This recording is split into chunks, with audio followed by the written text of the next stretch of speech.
Hi everyone, it's Elizabeth here, and today I'm just doing a quick video because I am 1 week away from leaving the US to go to Porto, Portugal to start my Camino journey from Porto to Santiago de Compostela. And it's kind of funny because I have so much going on right now. I can't even imagine what life will be like in a week, just because I'm trying to get like everything done and wrapped up here in the States. And I guess I just want to make this video because if you are interested in doing the Camino in the future, you definitely will experience a variety of different emotions. I mean, there's definitely a time where I just want to sit down and be like emotional about this journey, but like I can't because I have so many things to do. But what's interesting is that as I've been thinking about this, everybody goes the Camino for a different reason. Some are doing it for sports, some are doing it just for, glamour reasons to say that they've done it.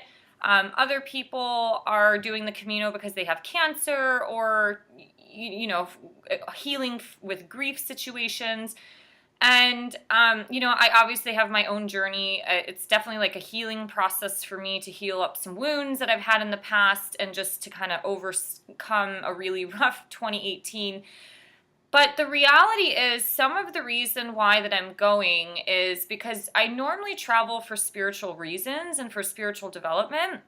It's very common for me, like even something when I was 20 years old, just moving to Australia wasn't like just a big fun adventure. There was a lot of self-discovery that I wanted to explore, especially within my own soul. And I think a lot of this journey actually started back in June of 2017 when I went to Seville, Spain. I remember being in college and I studied Spanish for 7 years. So I definitely had this fascination toward kind of Southern European culture, Spain and Greece specifically. And I remember in college just saying, like, I want to move to Spain or Greece. Like, those are the two things I wanted to do. I always wanted to live in Europe, but specifically Spain or Greece. And I think what I found, or what my, I guess, soul was looking for, I actually kind of found it in Seville.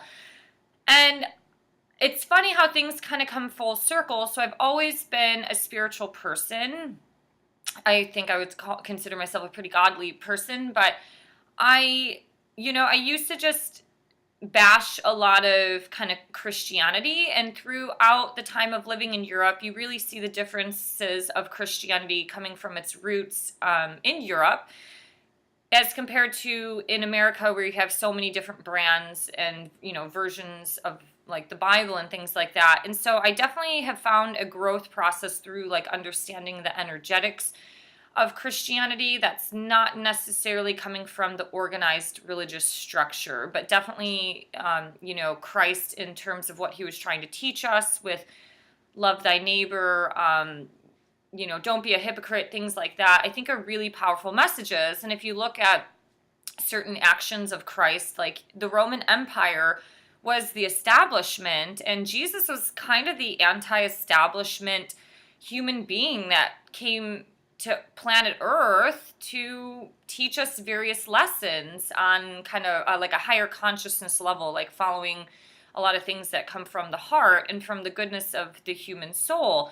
And so as I went to Seville, I went to the cathedral and I was there during Corpus Christi, and I really didn't know exactly so much of what Corpus Christi was until I, looked it up since I was there.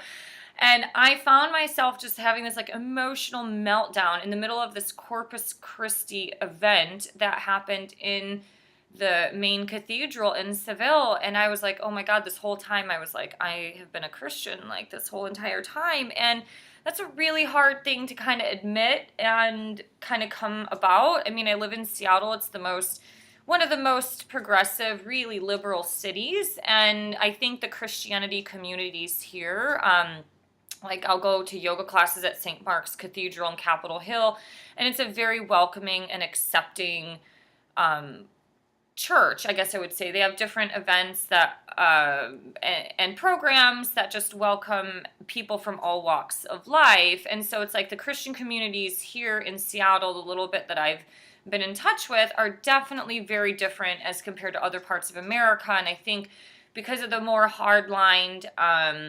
radicalized type of things that you see in other parts of America give Christianity a really bad name and a really bad rap, and it makes me really sad because there's so many good things and values and traditions that come from Christianity. I mean, Western civilization in itself is rooted from Christianity, whether you want to believe it or not. Like, those are where our roots are come from. And humans in general need some form of structure, and certain things in the past, like, the golden rules, those are very beneficial things that have helped us in the creation of what it is today. And so it's like, as I was experiencing this meltdown in Seville, I was like going through some form of identity crisis, because I was kind of going from this like organic hippie kind of new agey, like in my early 20s, I definitely bashed Christianity a lot, just due to the fact that I had bad experiences. Like, I was judged by people. Like, my roots are Catholic. I was baptized Catholic, and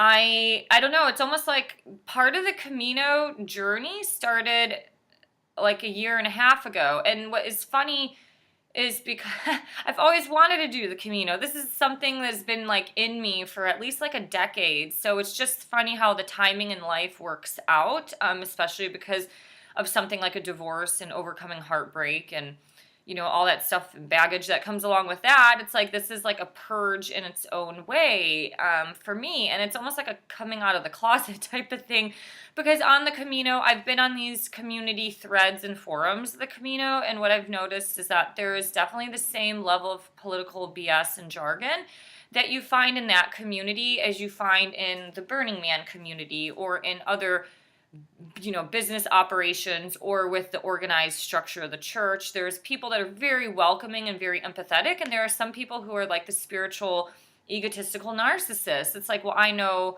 more than you, and it's like they put down a lot of the newbies. It's because they've been veterans, and it's like, oh, they've done like 5 or 6 different ways, and it's like, well, good for you.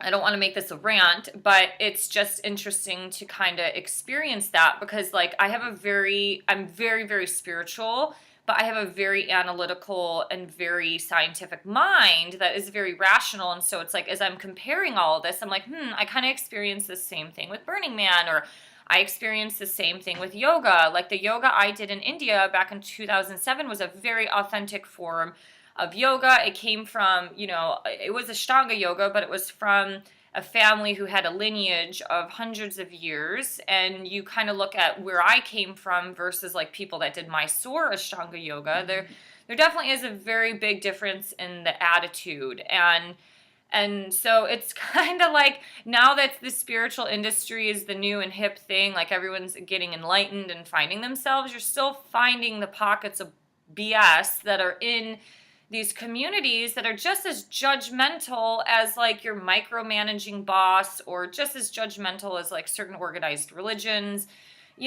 so whatever. I'm going off topic on that, but it's almost like part of this is like my coming out of the closet. It's like, oh my God, I'm like a Christian mystic. And it's like, but where do I belong? Because the metaphysical yoga people, they're completely blown away when they hear this.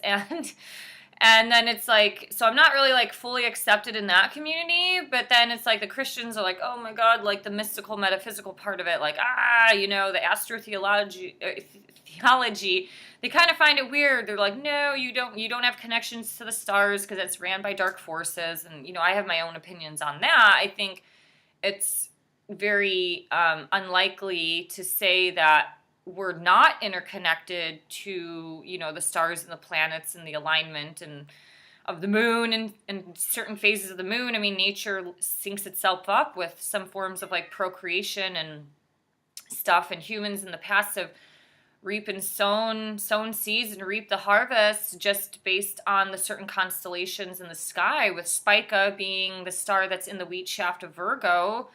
That helped farmers know when to sow the seeds and start pulling the crops out of the ground. So it's just fascinating. So anyways, it's kind of like I've been looking at this and I was like, wow, life has been setting me up for a very long time for this experience. Obviously, I can't predict the future. I have no clue what the future will bring, but it's just interesting how it's like the puzzle pieces are kind of coming together.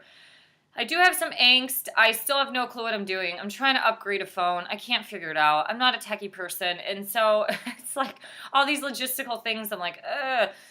But I'm going to just kind of go with the flow, like be a little fish in the river and just kind of flow with this and hope to God I can figure some of these things out. So anyways, I just wanted to do a quick video. So if you are a week out of your journey or you're thinking about doing the Camino, you will be going through a lot of different emotions. I still have to spray my bag with permethine for, bed bugs. There's all these like different things, and I'm like, I don't even want to use this chemical, but I'm like, it might be useful. I don't know.